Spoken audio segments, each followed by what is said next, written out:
मेरा नाम आकाश है और आज मैं आपको इस घटना के बारे में बताने वाला हूँ। आप लोग शायद उस पर विश्वास ना करो, लेकिन ये घटना एकदम सच है। मैं किसी भी तरह की कोई कहानी नहीं बना रहा हूँ। ये घटना मेरे ही साथ हुई थी। मुझे लगता था कि एक भूत मेरा दोस्त है। हाँ, दरअसल ये घटना 2003 की है। मैं अपने गांव गया हुआ था। मैं काफ़ी ज़्यादा इंट्रोवर्ट था। मेरे ज़्यादा दोस्त नहीं थे और ज़्यादातर टाइम मैं अकेले ही रहता था। पतंग उड़ाने का बहुत ज़्यादा शौक था। अपनी गांव में जाके अपनी खेतों को वहाँ पे मैं पतंग उड़ाया करता था। और लोग भी पतंग उड़ाते थे, लेकिन मैं सबसे बातचीत थोड़ा कम करता था। आज भी मुझको वो दिन साफ साफ याद है। शाम हो रही थी, मैं पतंग उड़ा रहा था और किसी वजह से मेरी पतंग की डोर टूट गई और पतंग मेरी खेत के कुछ ही दूर आगे बगीचे में जाके गिरी। हालांकि उस बगीचे में लाशों को भी जलाया जाता था। हमारा गांव और आसपास के जितने भी गांव थे, वो अपने बुजुर्गों का अंतिम संस्कार वही बाग के किनारे करते थे और ज़्यादातर जितनी भी मौतें हमारे गांव में आसपास होती थी, वहीं पे सारे शवों को जलाया जाता था। हालांकि मुझको इसके बारे में पता था, क्योंकि वहाँ पे बोलते काली आत्माएं, काली रूह वहाँ पे घुमा करती है। वहाँ पे छोटे बच्चे और महिलाओं को जाना मना है। उस टाइम पिताजी चवन्नी या अठन्नी दिया करते थे कि वो बगीचे के बाहर गिरी हुई है। वो मुझे पैसा जल्दी नहीं देते थे, मेरे पैसे मांगने की आदत खराब ना हो जाए। तो मैंने सोचा कि वो पतंग को जाके उठा के ले आता हूँ। मैं पिताजी से दोबारा पैसा नहीं मांगूंगा। मेरे दिमाग में क्या आया, मैंने अपनी चरखी वहीं पे छोड़ दी और उसी जंगल की तरफ पतंग उठाने के लिए चला गया। जब मैं वहाँ पे पहुँचा, पतंग वहाँ पे मुझे दिखी ही नहीं। मेरी पतंग जंगल के अंदर थी। हालांकि संटी और डोर जो पतंग में बंधी हुई थी, साफ साफ देख सकता था कि पेड़ पे से होते हुए नीचे जमीन पे आके गिरी है। मैंने सोचा कि वो धागा मैं खींचूंगा तो बाहर आ जाएगी, लेकिन वो पतंग जंगल के अंदर ही थी। वो मुझे साफ साफ दिखाई दे रही थी। वो एक पेड़ के ऊपर फंसी हुई थी, क्योंकि वो पेड़ काफ़ी ज़्यादा बड़ा था। मैं चाहकर भी उसको उतार नहीं सकता था और मैं उस पेड़ पे चढ़ने के लिए काफ़ी ज़्यादा छोटा। मैंने अपनी उम्मीद को वहीं पे तोड़ा। फिर मैं वापस अपने घर की ओर जाने लगा। मैं जैसे ही घूमा, मुझे पीछे से आवाज़ आई कि ऐसी आवाज़ जैसे कि किसी ने मुझे इशारा किया हो। इस आवाज़ को सुनते ही मैं तुरंत पीछे घुरा। छी, छी, छी। मुझे कोई भी नहीं दिखा। मुझे लगा शायद ये मेरा वहम है। मैं दोबारा घर की ओर जाने लगा। तभी वो पतंग जो बहुत ऊपर फंसी हुई थी, वो देखते ही मैं एकदम चौंक गया। हालांकि पतंग हल्की फुल्की फट भी गई थी, उसका छूटना एकदम भी नामुमकिन था। वो नीचे कैसे आई, हालांकि मुझको इसके बारे में कुछ भी नहीं पता था। खैर, मैंने सोचा मैं इस पतंग को जोड़ लूंगा और मैंने ज़्यादा ध्यान नहीं दिया और मैंने पतंग को उठाया और उसकी फंसी हुई रील को दोबारा खींचने लगा और लपेटने लगा। तभी मैंने देखा उस बाग के अंदर रील को हाथों में लपेटने लगा। मैंने उस रील को काफी जोर से पकड़ा हुआ था। तभी मैंने देखा उस बाग के अंधेरे तरफ से किसी और चीज ने पकड़ा हुआ है और वो रील हवा में थी। ने पकड़ी हुई थी, मुझे कुछ भी समझ नहीं आ रहा था। पहले शायद लगा पेड़ की किसी टहनी में वो फंसी हुई है, तो मैं उसको खींचने की कोशिश कर रहा था। लेकिन ताजुब तो तब मुझे हुआ जब उस रील को अंधेरे से भी कोई खींचने लगा। मैं काफी डर गया था। मैंने उस रील को वहीं पे छोड़ दिया, लेकिन वो रील उस पतंग में ही फंसी हुई थी और पतंग को दोबारा लेके भागने लगा। अंदर से दोबारा किसी ने पतंग को खींच लिया। उस पतंग को उठाने के लिए जैसे मैं दोबारा उस जंगल की तरफ भागा, मुझे अंदर से एक आवाज आई कि जंगल के अंदर आओ, मैं कुछ दिखाता हूँ। और वो आवाज एक बच्चे की थी। मैं उस आवाज को साफ साफ सुन सकता था और ये मेरा कोई भी वहम नहीं था। उस आवाज को सुनने के बाद मैं एकदम चौंक सा गया। मैं काफी ज्यादा डर गया था। जंगल के अंदर मुझे काली परछाई भी दिखाई दे रही थी, जो कि एक बच्चे की थी। उसकी हाइट और मेरी हाइट लगभग सेम ही थी। मैं काफी ज्यादा डरा हुआ था। मैं अंदर नहीं गया और वापस घर की तरफ भाग के चला गया। इस घटना के बारे में मैंने किसी से बताया नहीं, क्योंकि मुझे मेरी मम्मी पापा पक्का डांटते, क्योंकि उस तरफ सबका जाना माना था और मैं उसी तरफ गया हुआ था। अगले दिन दोबारा मैं उसी जगह पे था। पता नहीं मेरे दिमाग में क्या आया, सोचा कि उस बाग की तरफ मैं दोबारा जाऊं। हो सकता है मेरी पतंग दोबारा मुझे वहीं पे पड़ी मिल जाए। मैं दोबारा उस बाग की तरफ गया तो मैंने देखा कि मेरी पतंग वहीं पे गिरी पड़ी हुई थी और उसमें फंसी हुई पतंग की रील जंगल के अंदर गई हुई थी। मैंने चुपचाप उस पतंग की फंसी हुई रील को तोड़ा और पतंग को लेके वापस आने लगा। तभी मुझे दोबारा उसी की आवाज आई कि तुम फिर आ गए, आओ तुम, मैं कुछ दिखाता हूँ। और इस बार वो आवाज़ मैंने सच में सुनी थी। मेरा कोई वहम नहीं था, लेकिन मैं कभी भी जंगल के अंदर नहीं गया। मैंने उससे बात करने की कोशिश भी की कि तुम कौन हो और जंगल के बाहर क्यों नहीं आते हो। उसने कहा मैं तुम्हारा दोस्त हूँ और वो एक भूत था। मुझे अपने कानों पे विश्वास नहीं हो रहा था। उससे बात करते वक्त मुझे ऐसा लग रहा था कि मैं कोई सपना देख रहा हूँ। मैं फिर वहाँ से चला गया। फिर मैंने इस घटना के बारे में अपनी मम्मी को बता ही दिया। मम्मी मुझ पे तुरंत गुस्सा करने लग गई, आखिर तू उस तरफ गया ही क्यों था। उन्होंने ये बात पापा को बता दी और पापा भी मुझ पे गुस्सा करने लगे। अजीब तो तब हुआ जब मैं रात को अपने कमरे में सो रहा था। हालांकि मुझे कोई भी दिखाई नहीं दे रहा था और वो आवाज़ मुझे फिर से सुनाई दी। मुझे उसके होने का कुछ भी महसूस नहीं हुआ, लेकिन बस वो आवाज़ मुझे सुनाई दी और लगातार वो आवाज़ मेरे कानों में आ रही थी। धीरे धीरे उस आवाज़ से मुझे डर लगने लगा था। इसके बारे में मैंने मम्मी को बताया। मम्मी को किसी भी तरह की कोई भी आवाज़ नहीं सुनाई दे रही थी और उनको लगा मुझे कि वहम हो गया। कुछ दिन में मेरी तबीयत भी खराब होने लगी और सर भी घूमने लगा। उल्टी वगैरह आना बहुत ही नॉर्मल हो गया मेरे लिए। कंडीशन काफ़ी ज़्यादा सीरियस हो गई थी। मम्मी ने डॉक्टर को दिखाया। उन्होंने बोला शायद फूड पॉइजनिंग हुआ है, फूड पॉइजनिंग की वजह से हो रहा है। लेकिन ऐसा कुछ भी नहीं था, क्योंकि मैं बाहर का कुछ खाता भी नहीं था, तो मुझे फूड पॉइजनिंग हो भी नहीं सकती थी। पता नहीं पापा के दिमाग में क्या आया। उनको जब वो बात पता चली थी जंगल के उस हिस्से पे मैं जाता हूँ, तो उसी वक्त वो मुझ पे शक करने लगे थे। उन्होंने फिर अपने जान पहचान के पुजारी से बात की। उस पुजारी को मेरा पहना हुआ एक कपड़ा दिखाया और पुजारी उस कपड़े से ही समझ गया कि मुझ पे कोई आत्मा का साया है और वो साया एक बच्चे की आत्मा का है। हालांकि वो आत्मा मुझे किसी भी तरह की नुकसान नहीं पहुंचा रही थी, लेकिन उसके मेरे पास होने से मेरी तबीयत खराब हो रही थी। पुजारी का ये कहना था उस आत्मा से सिर्फ मैं ही बात कर सकता था। काफी अजीब सी घटना थी ये, लेकिन ये मेरे साथ ही घटी। फिर किसी तरह उस पुजारी ने कोई ताबीज बनाई, वो मुझे पहना दी। हालांकि मम्मी इस ताबीज वगैरह किसी भी बात पे विश्वास नहीं करती थी। उनको सिर्फ पूजा पाठ से ही मतलब था, क्योंकि उनको ताबीज वगैरह एक काला जादू लगता था। वो पूजा वगैरह भी बहुत किया करती थी। खैर, एक हफ्ते बाद मेरी तबीयत दोबारा ठीक होने लगी और वो जो आवाज मुझे सुनाई देती थी वो भी सुनाई देना बंद हो गई। मुझे उस दिन से उस जंगल के हिस्से में जाने के लिए एकदम मना कर दिया गया कि मुझे कैसा लगता था। ये घटना धीरे धीरे पूरे गांव में भी फैल गई। लोग इस चीज के बारे में मेरे से पूछते भी थे, आखिर वो चीज दिखती कैसी थी। मैंने इसके बारे में कभी भी किसी को कुछ ज्यादा बताया ही नहीं, क्योंकि मुझको इसके बारे में बात करना बिल्कुल भी अच्छा नहीं लगता है। क्योंकि मैंने सुना है इन सब चीज के बारे में बात करो तो ये दोबारा तुम्हारे तरफ अट्रैक्ट होने लगती है। इस घटना के करीब 3 या 4 साल बाद मैंने घर छोड़ दिया और बाकी की पढ़ाई वहीं से कंटिन्यू की। फिर मैं अपने नानी के वहाँ चला गया था और फिर ऐसी घटना कोई भी मेरे साथ नहीं घटी। मेरा नाम ब्रिजेश कुमार है और मैं बिहार के कटिहार जिला से हूँ और ये जो घटना मैं आपको बता रहा हूँ ये एकदम सत्य है। ये घटना मेरे साथ घटी है। आज भी जब मैं इस घटना को याद करता हूँ तो मुझे बहुत अजीब लगता है। तो चलिए शुरू करते हैं कहानी। ये घटना 2012 की है। उस टाइम मुझे डांस सीखने का और सिखाने का बहुत शौक था। मैं छोटे मोटे स्टंट भी किया करता था और इसके लिए मैं बच्चों को सिखाया भी करता था। इससे थोड़ी मेरी आमदनी भी हो जाती थी। वो सारे बच्चे मुझसे डांस सीखने आते थे, लेकिन मेरे पास डांस सिखाने के लिए कोई पर्याप्त जगह नहीं थी। मेरे घर से कुछ ही दूरी पे एक बाग था। बाग में आम के पेड़ और बांस की बड़ी बड़ी कोठियाँ भी थी। मेरे घर से करीबन 5-6 किलोमीटर दूर था। मैं सारे बच्चों को वहीं पे बुलाता था और हम सब वहीं पे मिलकर प्रैक्टिस भी किया करते थे। 2012 की मई या जून की बात है। मेरे घर वाले 2 दिन के लिए बाहर गए हुए थे। मैं रोज के रूटीन की तरह बच्चों को डांस सिखाने गया हुआ था।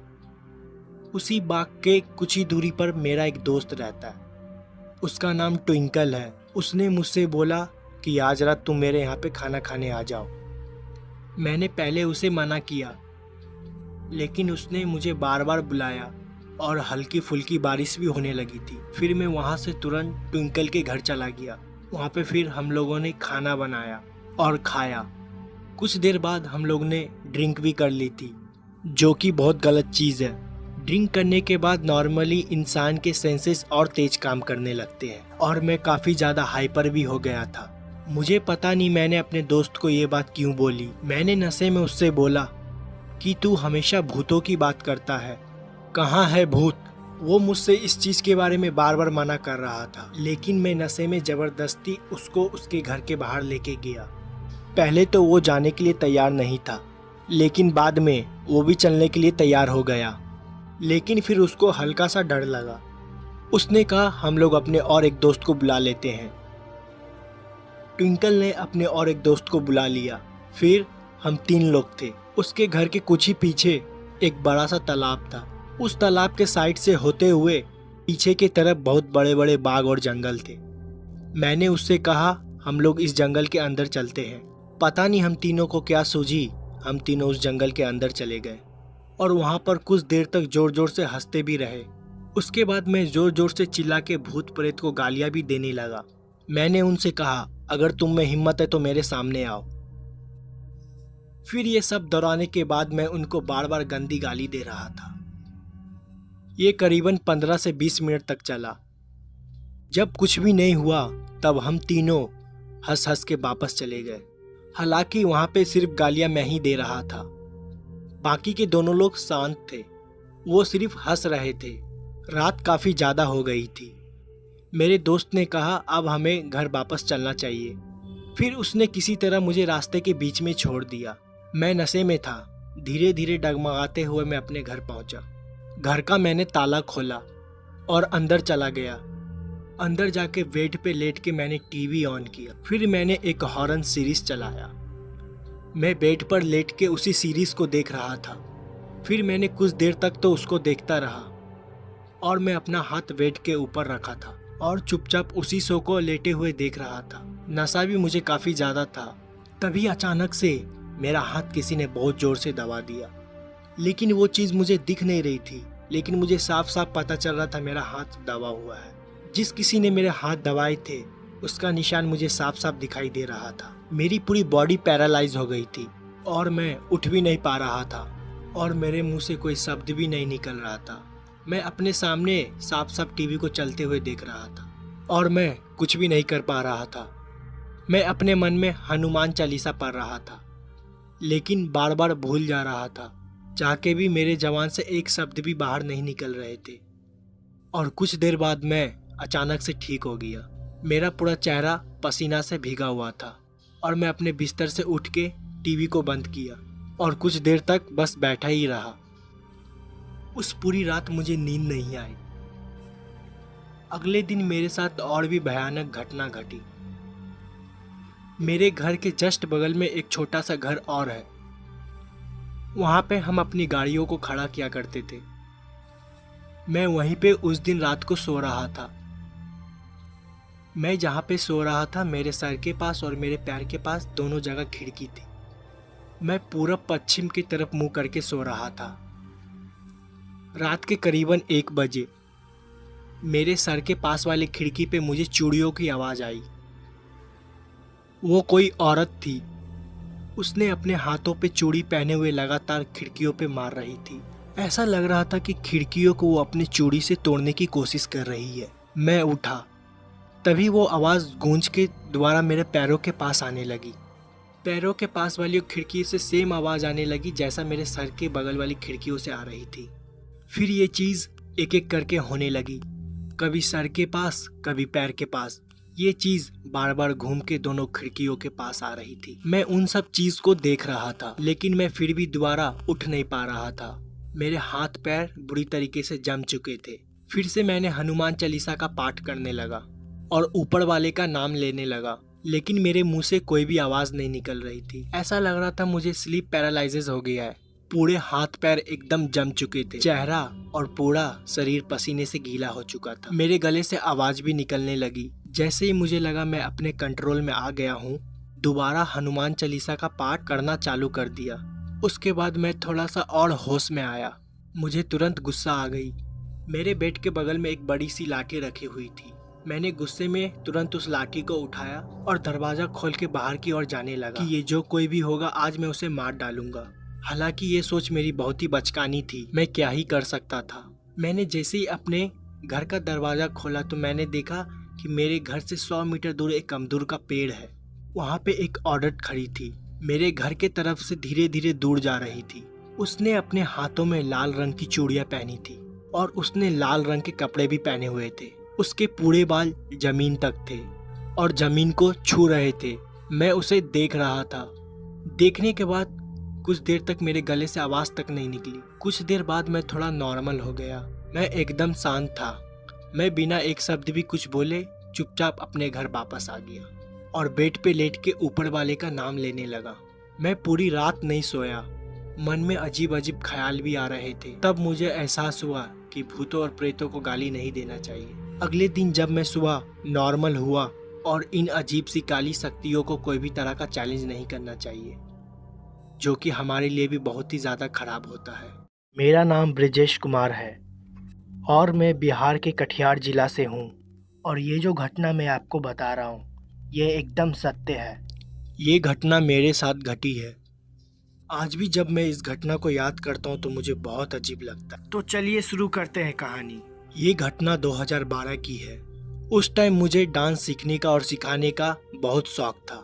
मैं छोटे मोटे स्टंट भी किया करता था और इसके लिए मैं बच्चों को सिखाया भी करता था। इससे थोड़ी मेरी आमदनी भी हो जाती थी। वो सारे बच्चे मुझसे डांस सीखने आते थे, लेकिन मेरे पास डांस सिखाने के लिए कोई पर्याप्त जगह नहीं थी। मेरे घर से कुछ ही दूरी पे एक बाग था। बाग में आम के पेड़ और बांस की बड़ी बड़ी कोठियाँ भी थी। मेरे घर से करीबन 5-6 किलोमीटर दूर था। मैं सारे बच्चों को वहीं पे बुलाता था और हम सब वहीं पे मिलकर प्रैक्टिस भी किया करते थे। 2012 की मई या जून की बात है। मेरे घर वाले 2 दिन के लिए बाहर गए हुए थे। मैं रोज के रूटीन की तरह बच्चों को डांस सिखाने गया हुआ था। उसी बाग के कुछ ही दूरी पर मेरा एक दोस्त रहता है। उसका नाम ट्विंकल है। उसने मुझसे बोला कि आज रात तुम मेरे यहाँ पे खाना खाने आ जाओ। मैंने पहले उसे मना किया, लेकिन उसने मुझे बार बार बुलाया और हल्की फुल्की बारिश भी होने लगी थी। फिर मैं वहाँ से तुरंत ट्विंकल के घर चला गया। वहाँ पे फिर हम लोगों ने खाना बनाया और खाया। कुछ देर बाद हम लोग ने ड्रिंक भी कर ली थी, जो कि बहुत गलत चीज़ है। ड्रिंक करने के बाद नॉर्मली इंसान के सेंसेस और तेज काम करने लगते हैं और मैं काफ़ी ज़्यादा हाइपर भी हो गया था। मुझे पता नहीं मैंने अपने दोस्त को ये बात क्यों बोली। मैंने नशे में उससे बोला कि तू हमेशा भूतों की बात करता है, कहाँ है भूत। वो मुझसे इस चीज़ के बारे में बार बार मना कर रहा था, लेकिन मैं नशे में ज़बरदस्ती उसको उसके घर के बाहर लेके गया। पहले तो वो जाने के लिए तैयार नहीं था, लेकिन बाद में वो भी चलने के लिए तैयार हो गया। लेकिन फिर उसको हल्का सा डर लगा। उसने कहा हम लोग अपने और एक दोस्त को बुला लेते हैं। ट्विंकल ने अपने और एक दोस्त को बुला लिया। फिर हम 3 लोग थे। उसके घर के कुछ ही पीछे एक बड़ा सा तालाब था। उस तालाब के साइड से होते हुए पीछे की तरफ बहुत बड़े बड़े बाग और जंगल थे। मैंने उससे कहा हम लोग इस जंगल के अंदर चलते हैं। पता नहीं हम तीनों को क्या सूझी, हम तीनों उस जंगल के अंदर चले गए और वहाँ पर कुछ देर तक जोर जोर से हंसते भी रहे। उसके बाद मैं जोर जोर से चिल्ला के भूत प्रेत को गालियाँ भी देने लगा। मैंने उनसे कहा अगर तुम में हिम्मत है तो मेरे सामने आओ। फिर ये सब दोहराने के बाद मैं उनको बार बार गंदी गाली दे रहा था। ये करीबन 15 से 20 मिनट तक चला। जब कुछ भी नहीं हुआ तब हम तीनों हंस हंस के वापस चले गए। हालांकि वहाँ पे सिर्फ गालियाँ मैं ही दे रहा था। बाकी के दोनों लोग शांत थे, वो सिर्फ हंस रहे थे। रात काफ़ी ज़्यादा हो गई थी। मेरे दोस्त ने कहा अब हमें घर वापस चलना चाहिए। फिर उसने किसी तरह मुझे रास्ते के बीच में छोड़ दिया। मैं नशे में था। धीरे धीरे डगमगाते हुए मैं अपने घर पहुंचा। घर का मैंने ताला खोला और अंदर चला गया। अंदर जाके बेड पे लेट के मैंने टीवी ऑन किया। फिर मैंने एक हॉरर सीरीज चलाया। मैं बेड पर लेट के उसी सीरीज को देख रहा था। फिर मैंने कुछ देर तक तो उसको देखता रहा और मैं अपना हाथ बेड के ऊपर रखा था और चुपचाप उसी शो को लेटे हुए देख रहा था। नशा भी मुझे काफ़ी ज़्यादा था। तभी अचानक से मेरा हाथ किसी ने बहुत ज़ोर से दबा दिया, लेकिन वो चीज़ मुझे दिख नहीं रही थी, लेकिन मुझे साफ साफ पता चल रहा था मेरा हाथ दबा हुआ है। जिस किसी ने मेरे हाथ दबाए थे उसका निशान मुझे साफ साफ दिखाई दे रहा था। मेरी पूरी बॉडी पैरालाइज हो गई थी और मैं उठ भी नहीं पा रहा था और मेरे मुंह से कोई शब्द भी नहीं निकल रहा था। मैं अपने सामने साफ साफ टीवी को चलते हुए देख रहा था और मैं कुछ भी नहीं कर पा रहा था। मैं अपने मन में हनुमान चालीसा पढ़ रहा था, लेकिन बार बार भूल जा रहा था। चाह के भी मेरे जबान से एक शब्द भी बाहर नहीं निकल रहे थे। और कुछ देर बाद मैं अचानक से ठीक हो गया। मेरा पूरा चेहरा पसीना से भीगा हुआ था और मैं अपने बिस्तर से उठ के टीवी को बंद किया और कुछ देर तक बस बैठा ही रहा। उस पूरी रात मुझे नींद नहीं आई। अगले दिन मेरे साथ और भी भयानक घटना घटी। मेरे घर के जस्ट बगल में एक छोटा सा घर और है। वहाँ पे हम अपनी गाड़ियों को खड़ा किया करते थे। मैं वहीं पे उस दिन रात को सो रहा था। मैं जहाँ पे सो रहा था मेरे सर के पास और मेरे पैर के पास दोनों जगह खिड़की थी। मैं पूरब पश्चिम की तरफ मुंह करके सो रहा था। रात के करीबन 1 बजे मेरे सर के पास वाली खिड़की पे मुझे चूड़ियों की आवाज़ आई। वो कोई औरत थी। उसने अपने हाथों पे चूड़ी पहने हुए लगातार खिड़कियों पे मार रही थी। ऐसा लग रहा था कि खिड़कियों को वो अपनी चूड़ी से तोड़ने की कोशिश कर रही है। मैं उठा, तभी वो आवाज़ गूंज के दोबारा मेरे पैरों के पास आने लगी। पैरों के पास वाली खिड़की से सेम आवाज़ आने लगी जैसा मेरे सर के बगल वाली खिड़कियों से आ रही थी। फिर ये चीज़ एक एक करके होने लगी, कभी सर के पास कभी पैर के पास। ये चीज़ बार बार घूम के दोनों खिड़कियों के पास आ रही थी। मैं उन सब चीज़ को देख रहा था, लेकिन मैं फिर भी दोबारा उठ नहीं पा रहा था। मेरे हाथ पैर बुरी तरीके से जम चुके थे। फिर से मैंने हनुमान चालीसा का पाठ करने लगा और ऊपर वाले का नाम लेने लगा, लेकिन मेरे मुंह से कोई भी आवाज़ नहीं निकल रही थी। ऐसा लग रहा था मुझे स्लीप पैरालाइसिस हो गया है। पूरे हाथ पैर एकदम जम चुके थे। चेहरा और पूरा शरीर पसीने से गीला हो चुका था। मेरे गले से आवाज़ भी निकलने लगी। जैसे ही मुझे लगा मैं अपने कंट्रोल में आ गया हूँ, दोबारा हनुमान चालीसा का पाठ करना चालू कर दिया। उसके बाद मैं थोड़ा सा और होश में आया। मुझे तुरंत गुस्सा आ गई। मेरे बेड के बगल में एक बड़ी सी लाठी रखी हुई थी। मैंने गुस्से में तुरंत उस लाठी को उठाया और दरवाज़ा खोल के बाहर की ओर जाने लगा कि ये जो कोई भी होगा आज मैं उसे मार डालूंगा। हालांकि ये सोच मेरी बहुत ही बचकानी थी। मैं क्या ही कर सकता था। मैंने जैसे ही अपने घर का दरवाज़ा खोला तो मैंने देखा कि मेरे घर से 100 मीटर दूर एक अमरूद का पेड़ है। वहाँ पे एक औरत खड़ी थी, मेरे घर के तरफ से धीरे धीरे दूर जा रही थी। उसने अपने हाथों में लाल रंग की चूड़ियाँ पहनी थी और उसने लाल रंग के कपड़े भी पहने हुए थे। उसके पूरे बाल जमीन तक थे और जमीन को छू रहे थे। मैं उसे देख रहा था। देखने के बाद कुछ देर तक मेरे गले से आवाज़ तक नहीं निकली। कुछ देर बाद मैं थोड़ा नॉर्मल हो गया। मैं एकदम शांत था। मैं बिना एक शब्द भी कुछ बोले चुपचाप अपने घर वापस आ गया और बेड पे लेट के ऊपर वाले का नाम लेने लगा। मैं पूरी रात नहीं सोया। मन में अजीब अजीब ख्याल भी आ रहे थे। तब मुझे एहसास हुआ कि भूतों और प्रेतों को गाली नहीं देना चाहिए। अगले दिन जब मैं सुबह नॉर्मल हुआ और इन अजीब सी काली शक्तियों को कोई भी तरह का चैलेंज नहीं करना चाहिए, जो कि हमारे लिए भी बहुत ही ज़्यादा खराब होता है। तो ये थी पहली घटना। मैं अब आपको दूसरी घटना बताने वाला हूँ। ये दूसरी घटना मुझे आकाश जी ने जौनपुर से भेजी है। अब आगे की घटना मैं आपको आकाश जी के पॉइंट ऑफ व्यू से बताऊँगा। मेरा नाम आकाश है और आज मैं आपको इस घटना के बारे में बताने वाला हूँ। आप लोग शायद उस पर विश्वास ना करो, लेकिन ये घटना एकदम सच है। मैं किसी भी तरह की कोई कहानी नहीं बना रहा हूँ। ये घटना मेरे ही साथ हुई थी। मुझे लगता था कि एक भूत मेरा दोस्त है। हाँ, दरअसल ये घटना 2003 की है। मैं अपने गांव गया हुआ था। मैं काफ़ी ज़्यादा इंट्रोवर्ट था। मेरे ज़्यादा दोस्त नहीं थे और ज़्यादातर टाइम मैं अकेले ही रहता था। पतंग उड़ाने का बहुत ज़्यादा शौक़ था। अपनी गांव में जाके अपनी खेतों को वहाँ पे मैं पतंग उड़ाया करता था। और लोग भी पतंग उड़ाते थे, लेकिन मैं सबसे बातचीत थोड़ा कम करता था। आज भी मुझको वो दिन साफ साफ याद है। शाम हो रही थी, मैं पतंग उड़ा रहा था और किसी वजह से मेरी पतंग की डोर टूट गई और पतंग मेरी खेत के कुछ ही दूर आगे बगीचे में जाके गिरी। हालांकि उस बगीचे में लाशों को भी जलाया जाता था। हमारा गांव और आसपास के जितने भी गांव थे वो अपने बुज़ुर्गों का अंतिम संस्कार वही बाग के किनारे करते थे और ज़्यादातर जितनी भी मौतें हमारे गांव में आसपास होती थी वहीं पे सारे शवों को जलाया जाता था। हालांकि मुझको इसके बारे में पता था, क्योंकि वहाँ पे बोलते काली आत्माएं, काली रूह वहाँ पे घुमा करती है। वहाँ पे छोटे बच्चे और महिलाओं को जाना मना है। उस टाइम पिताजी चवन्नी या अठन्नी दिया करते थे कि वो बगीचे के बाहर गिरी हुई है। वो मुझे पैसा जल्दी नहीं देते थे, मेरे पैसे मांगने की आदत खराब ना हो जाए। तो मैंने सोचा कि वो पतंग को जाके उठा के ले आता हूँ। मैं पिताजी से दोबारा पैसा नहीं मांगूंगा।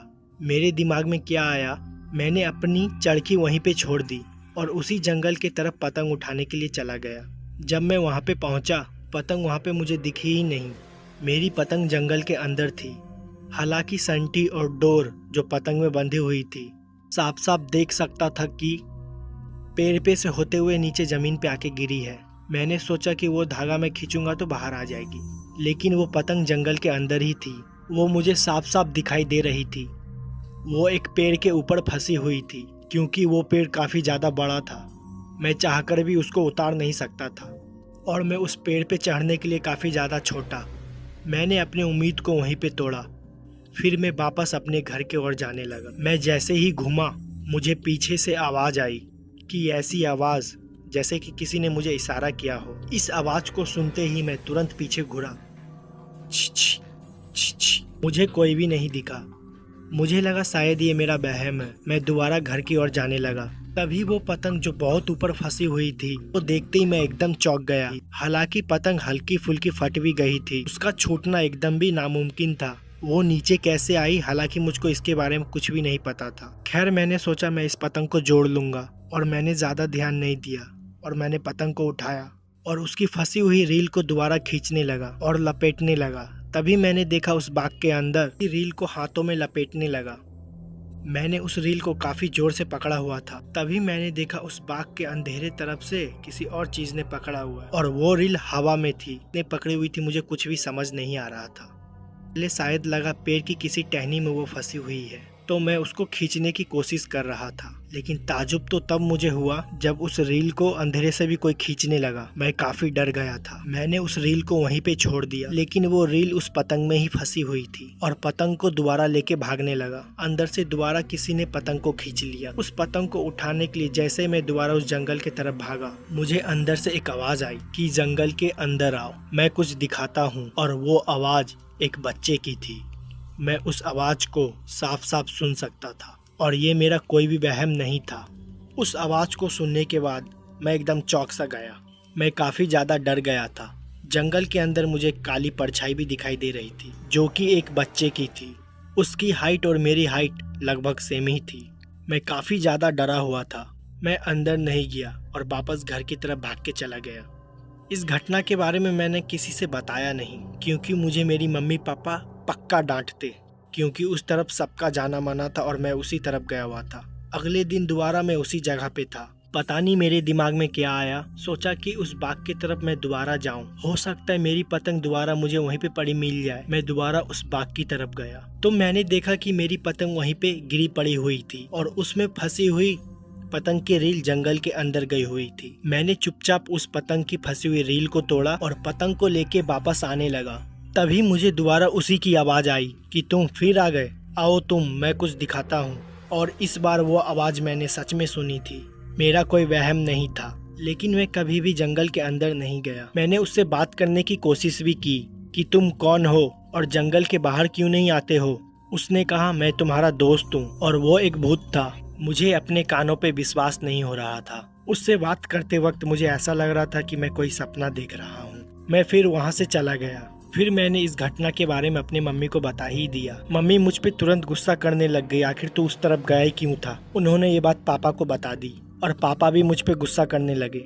अजीब तो तब हुआ जब मैं रात को अपने कमरे में सो रहा था। हालांकि मुझे कोई भी दिखाई नहीं दे रहा था और वो आवाज़ मुझे फिर से सुनाई दी।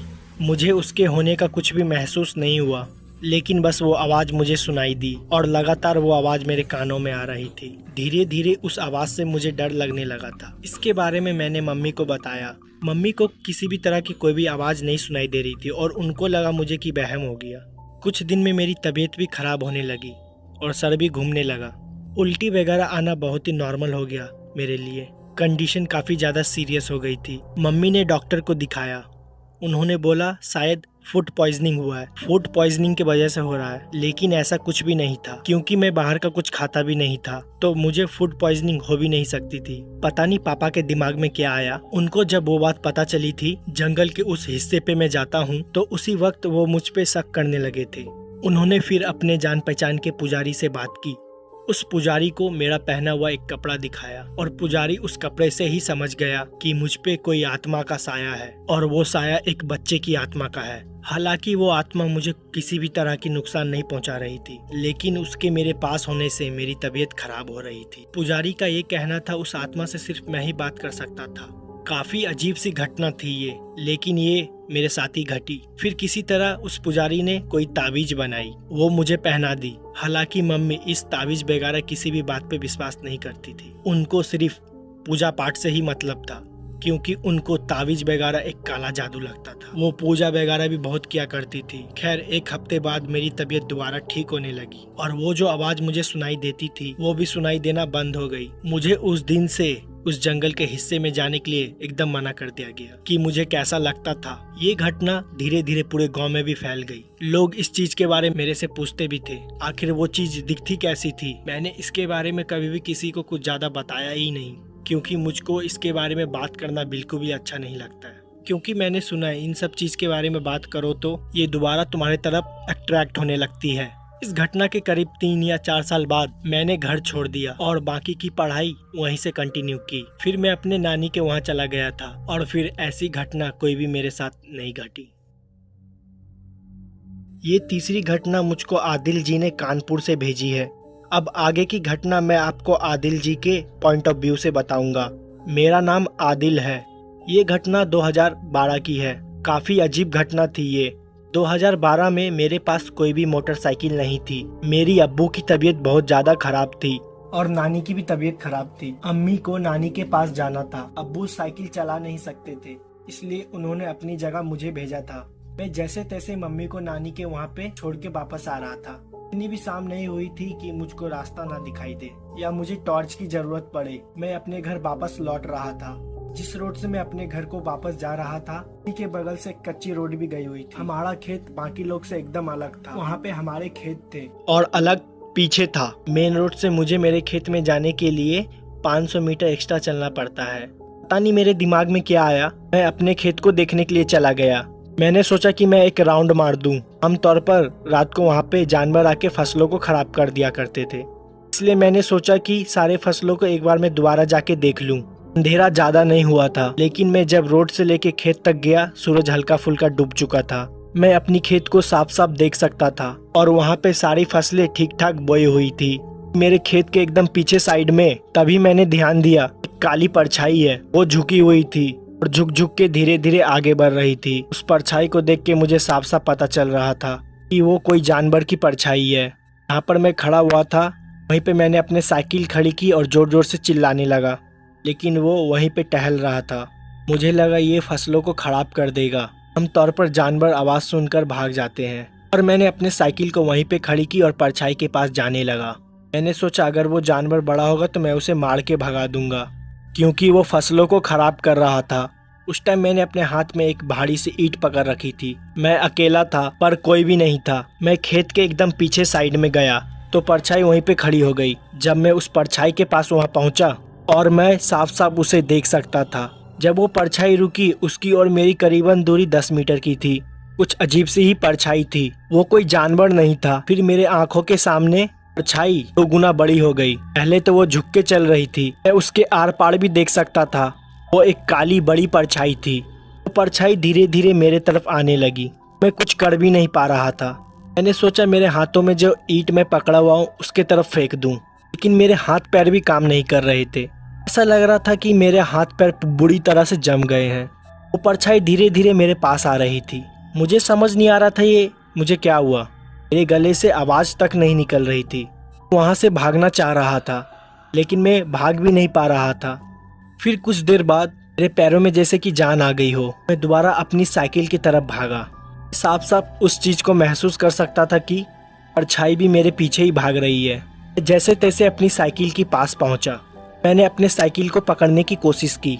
जैसे अपनी साइकिल पकड़ी, मेरी साइकिल हवा में उड़ गई। साइकिल हवा में 1 मीटर दूर पीछे जाके गिर गई।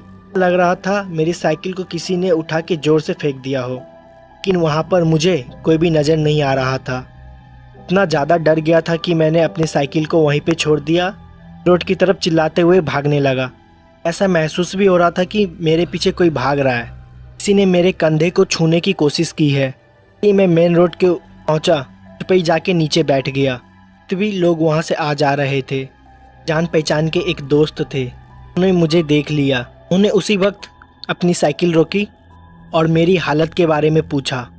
मैं उन्हें सब चीज़ बताई। मुझे दोबारा बताया कि हम लोग जाके वहाँ देखते हैं। मुझे दोबारा बोला चल के वहाँ पे दोबारा देखते हैं, पर मेरी हिम्मत नहीं जुटी जाने की। मैं उससे बोला कि वो मुझे घर छोड़ दे। उन्होंने कहा ठीक है।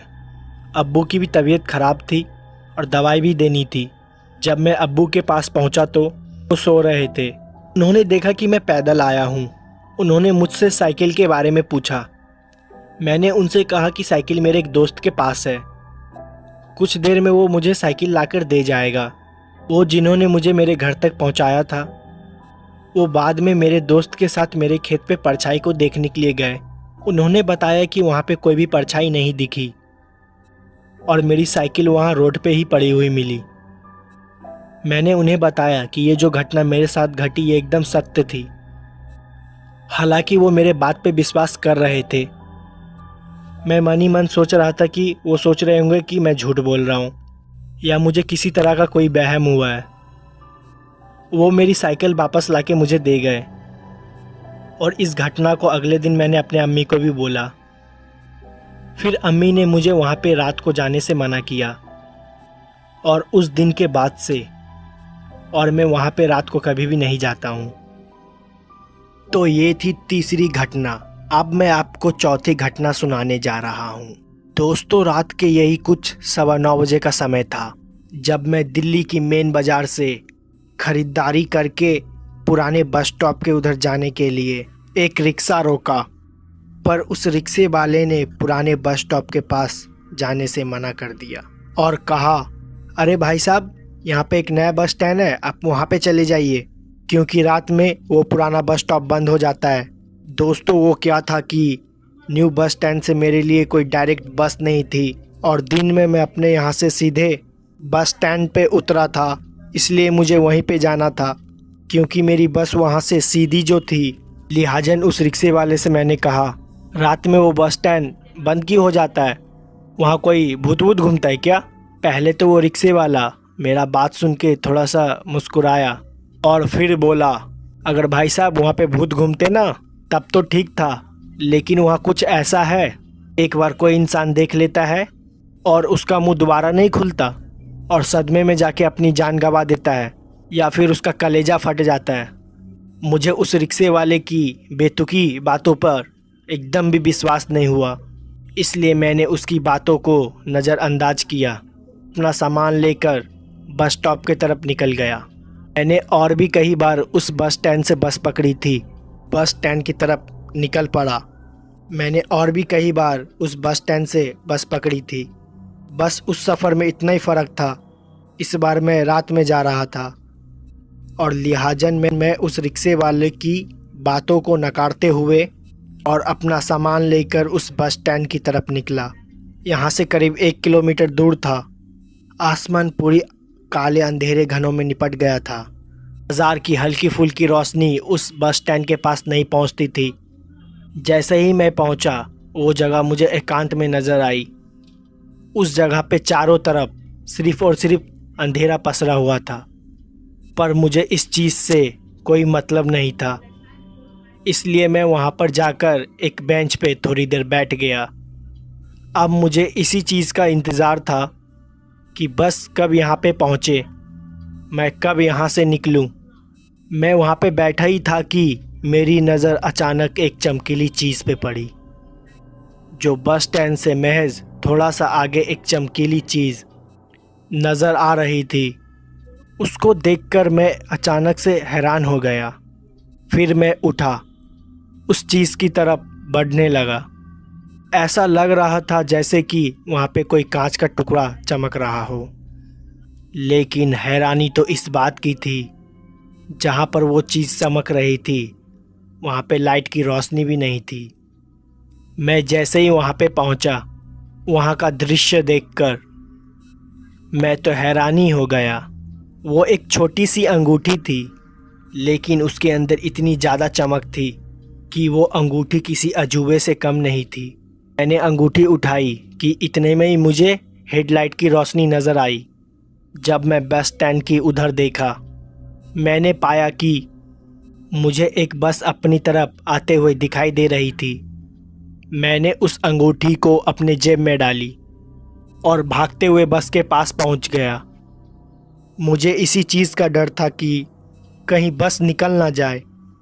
फिर मैं बस में सवार हुआ। बस भी खुल गई। पता नहीं क्यों उस बस में बैठने से पहले ही मुझे कुछ अजीब सा महसूस हो रहा था। मैं फिर भी इस चीज़ पे ज़्यादा ध्यान नहीं दिया और अपनी सीट पर बैठकर मैं आराम फरमाने लगा। फिर थोड़ी देर के बाद बस उस जगह पे पहुंच गई जहां पर मुझे उतरना था और उस इलाके में पहुंचकर चैन की सांस मिली कि जब से मैं उस बस के अंदर बैठा था तब से मुझे वहाँ पर कुछ ठीक नहीं लग रहा था। मैं वहाँ से उतरा, अपनी घर की तरफ निकलने लगा। अब तक वो बस भी वहाँ से निकल चुकी थी। मैं जैसे जैसे अपने उस जानी पहचानी गांव की तरफ बढ़ने लगा, वैसे वैसे मुझे लग रहा था मेरे अलावा मेरे साथ कोई और चल रहा है जिसकी मौजूदगी का मैं एहसास कर सकता था। ऐसे में मैं थोड़ा घबरा गया। इसी बीच मुझे वो आदमी की कही हुई बातें याद आने लगी। दरअसल उस रिक्शे वाले ने मुझसे कहा था कि मुझे उस बस स्टैंड के पास नहीं जाना चाहिए। वहाँ पर कोई ऐसा रहता है जिसे देखने के बाद हमें बहुत तगड़ा सदमा लगता है। लेकिन उसकी बातें सरासर झूठी साबित हो गई, जिससे मेरे चेहरे पर एक मुस्कान थी। थोड़ी देर के बाद मैं अपने कमरे में पहुंच गया। दरअसल जहां पर मैं रहता था वहां पर मैं किराए पर पूरा का पूरा हॉल ही बुक कर रखा था। मेरा गांव यहां से करीब 17 किलोमीटर दूर था और मैं अपने घर वालों से अलग इसलिए भी रहता था क्योंकि मुझको दुकान का काम करना पड़ता था। इस बार मैं कुछ ज़्यादा ही थका हुआ था। तब मैं अपने बेड के पास गया और आराम करने लगा। फिर उस चमकदार अंगूठी की याद आ गई। मैंने उसे अपनी जेब से निकाला और फिर मैं उसे अपने तकिए के नीचे रख दिया। वैसे एक वो अंगूठी ही थी, इसलिए मैंने उस पर ज़्यादा ध्यान नहीं दिया। मैं काफ़ी थका हुआ था, इसलिए मैं सोने की कोशिश कर रहा था। फिर थोड़ी देर के बाद मुझे पता ही नहीं चला कब मेरी आंख लग गई। फिर मुझे ऐसा एहसास होने लगा कोई मेरे आजू बाजू में चल रहा है। एक कदमों की आवाज़ मेरे कानों में गूंज रही थी। ऐसा लग रहा था कि वो कोई स्त्री है जिसकी पायल की धुनी बार बार मेरे कानों में गूंजती और फिर उसके बाद उसकी हंसने की आवाज़ भी आती। ये थोड़ी देर के लिए हुआ। फिर थोड़ी देर के बाद मेरी अचानक से आँख खुल गई और अपने आजू बाजू में देखा। वहाँ पर मुझे कोई नज़र ही नहीं आ रहा था। पता नहीं पर क्यों अभी तक मेरे शरीर का पूरा तापमान काफ़ी ज़्यादा बढ़ गया था। पूरा शरीर पसीने से तरबतर हो गया था। मेरी हिम्मत भी नहीं थी कि बाहर उठकर देख सकूं कि मेरे साथ हो क्या रहा था। ऊपर से मेरा सर भी बहुत भारी था। मुझे लगा कि शायद ज़्यादा थकावन की होने की वजह से मेरा सर दर्द कर रहा है। फिर से मैं अपनी बेड पर सर रख के सोने लगा, लेकिन दोस्तों आवाज़ों का आना बंद नहीं हुआ। जैसे ही मैं अपनी आंख बंद करके नींद में जाता तो मुझे तभी बहुत ही डरावनी आवाज़ें सुनाई देती। जैसे तैसे मैंने उस रात को बिताया। फिर जैसे ही सुबह हुई सब कुछ मानो जैसे कि नॉर्मल हो गया। मेरा शरीर भी सामान्य महसूस होने लगा। फिर मैंने ये सारी घटना अपनी एक करीबी दोस्त को बताई, लेकिन उसे भी मेरी बातों पे विश्वास नहीं हुआ। दरअसल मेरे दोस्त ने बताया कि ज़्यादा थकावन की वजह से हमारे शरीर में इस तरह की हलचल होना बहुत ही आम बात है। मेरे दोस्त ने भी मुझे वही सलाह दी। फिर बाद में मैंने उस चीज़ को सोचा था, फिर मैंने उसे नज़रअंदाज कर दिया और वापस से नॉर्मल होके रहने लगा। 2 से 3 दिन तक तो सब कुछ सामान्य रहा। मुझे ऐसा लगा कि शायद वो उस दिन की थकावट ही थी जिसके वजह से मुझे ऐसा लग रहा था। तीसरे दिन रात मैंने ऐसा कुछ देखा जो कि मेरी ज़िंदगी का सबसे डरावना दिन था। उस रात मैं अपना काम वाम निपटाने के बाद खाना वाना खाकर अपने बिस्तर पे आ गया और रात को फ़ोन चलाते चलाते पता नहीं कब मेरी आंख लग गई। और जब मेरी आंख खुली तो मैंने देखा मेरे हाथ को किसी ने दबोचा हुआ था। पहले तो मेरी नज़र उस हाथ पे गई, मेरे बाएं हाथ को दबोच रखा था। उसके बाद मैंने सामने की तरफ देखा तो मैंने पाया कि अब तक रात के 1:30 बजने वाले थे। उसके बाद मैंने अपने बगल में धीरे धीरे देखने की कोशिश की। वहाँ का नज़ारा देखकर तो मेरी हालत ही पतली हो गई। दरअसल मैंने देखा कि वो एक लड़की थी जिसका पूरा बदन दूध की तरह सफ़ेद था। तो मुझे उस लड़की की तरफ से रोने की आवाज़ आ रही थी, मगर उसके बाद उस लड़की के चेहरे पर अचानक ही एक मुस्कान आ गई। उसके डरावने चेहरे को मुस्कुराता हुआ देखकर मैं तो दहशत में चला गया। मुझे समझ ही नहीं आ रहा था कि मुझे इसमें क्या करना चाहिए। तभी मेरी नज़र उस औरत के हाथ पे चमकदार रिंग पे पड़ी।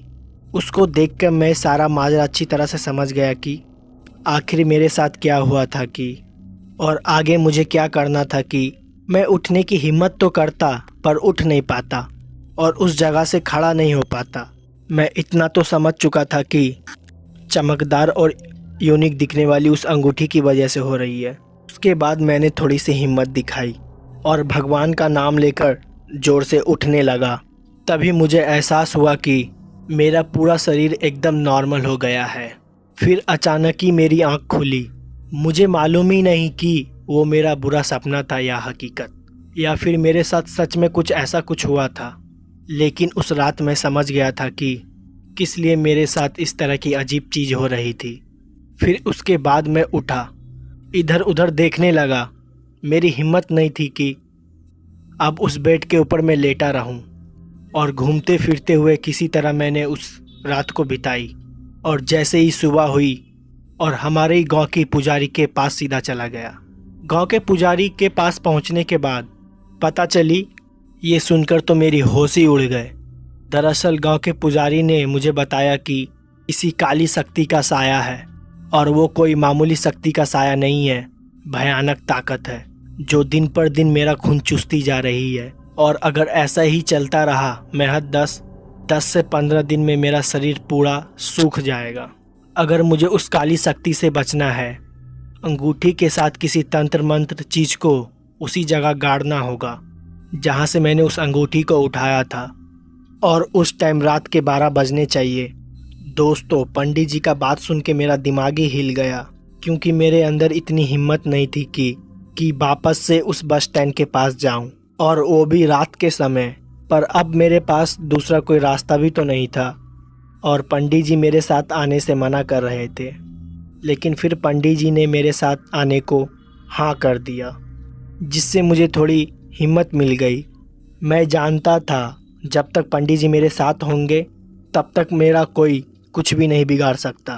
फिर अगली रात शनिवार की रात थी और हमें भी उसी रात का इंतज़ार था। लेकिन मैं आज की रात से भी घबराया हुआ था, क्योंकि मैं इस बात को अच्छी तरह से जानता था कि वो भयानक शक्ति मेरे साथ कल से भी ज़्यादा भयानक करने की कोशिश करेगी। ऐसे में मैंने अपने एक दोस्त को अपने घर पे बुला लिया, और जैसे ही मैं सोने की कोशिश करता तो मेरे कानों में रोने और हंसने की आवाज़ बार बार सुनाई देती। ऐसे में मेरा सर काफ़ी भारी होने लगा।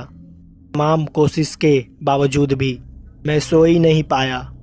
और उसके बाद जैसे ही सुबह हुई और मुझे चैन की सांस मिली, क्योंकि मुझे किसी भी तरह से रात काटनी थी।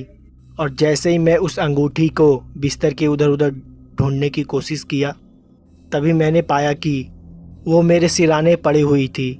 उसकी चमक वैसे ही अभी भी बनी हुई थी। रात के लगभग 10 बजे के आसपास पंडित जी के साथ टैक्सी में उस बस स्टैंड की तरफ रवाना हुआ। मुझे डर तो बहुत लग रहा था, लेकिन इस काम को करना भी बहुत ही ज़रूरी था, वरना बात मेरी जान पर आ सकती थी। हम जैसे ही उस बस स्टैंड के पास पहुँचे वहाँ का सन्नाटा देखकर हर किसी की हालत खराब हो जाए। उसके बाद उस पुजारी ने मुझको रुकने को कहा। थोड़ी देर तो हम लोग वहीं पे बैठकर इधर उधर देखने लगे। फिर जैसे ही रात को 12 बजने को आई तभी उस पुजारी ने लंबी सांसें लेते हुए कहा, देखो बेटा, तुम्हारी ज़िंदगी और मौत आपस में टकराने वाली है। अगर तुम इस काम को ढंग से नहीं किया तो तुम्हें यहीं पे अपनी जान गंवानी होगी, और अगर ये काम तुमने ठीक से कर लिया तो भी तुम्हारे साथ कुछ ऐसा होगा उसके बारे में तुमने कभी पहले सोचा भी नहीं होगा। इसीलिए तुमको सोच और समझ के कदम उठाने हैं। दोस्तों, उसके बाद उस पुजारी ने मेरे हाथ में नारियल दिया और उसके बाद वो अंगूठी दी। उस नारियल के ऊपर खून के कुछ छींटे थी। शायद वो छींटे इसलिए भी थी, शायद किसी भी बुरी शक्ति को अपनी ओर आमंत्रित किया जाए। जैसा उस पुजारी ने मुझे बताया था, मैं वैसे उस नारियल के साथ चमकता हुआ अंगूठी को लेकर आगे की तरफ बढ़ने लगा। मैंने कभी सोचा ही नहीं था कि मेरी ज़िंदगी इस पड़ाव पर पहुंच जाएगी। फिर मैं धीरे धीरे अपनी कदमों के साथ उसी जगह पे पहुंच गया जहां से मैंने उस अंगूठी को उठाया था। पता नहीं मुझे क्यों ऐसा लग रहा था कि मेरे साथ साथ कोई और भी है जिसके होने का मुझे एहसास हो सकता था, लेकिन मैं उसे देख नहीं सकता था। मैं जैसे ही ठीक उस जगह पे पहुंचा तो मैंने उस नारियल के साथ ठीक उस अंगूठी को वैसे ही रख दिया जैसा कि उस पुजारी ने मुझको बताया था। जैसे ही मैं उस नारियल के साथ अंगूठी को रखा वैसे ही पूरी धरती कांपने लगी और वैसे ही अंदर से एक हाथ बाहर निकला धूल को फाड़ कर। जैसे ही वो हाथ बाहर निकला, डर के मारे मेरा शरीर पूरा पसीना छोड़ने लगा। मैं तुरंत ही मुड़ा और वहाँ से भागने लगा। दरअसल उस पुजारी बाबा ने मुझको बताया था कि ऐसा होते ही मुझे वहाँ से सरपट दौड़ लगानी है, सीधा जाकर गाड़ी में बैठ जाना है। फिर ठीक मैंने वैसा ही किया। जैसे ही मैं गाड़ी में आकर बैठा, पुजारी बाबा ने मुझे कुछ नियम बताए। उस नियम का ध्यान रखना था और उसके बाद गाड़ी स्टार्ट हुई और हम सभी घर लौट आए। पर अच्छी बात यह थी कि उस दिन के बाद मैंने दोबारा उस तरह की कभी भी आवाज़ नहीं सुनी। और साथ ही इस घटना के बारे में मैं अपने कुछ दोस्तों को बताया।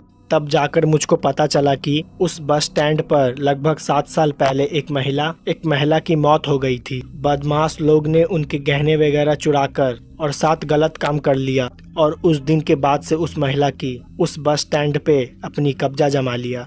पर उस बस स्टैंड पर रात को सोने चांदी चीज़ जैसी पड़ी हुई मिलती है, जिनको उठाने के बाद इंसान कभी भी सुखी नहीं रहता। फिर दोस्तों, उसके बाद से मैं कभी भी रात को कभी भी उस बस स्टैंड की तरफ जाने की हिम्मत नहीं की।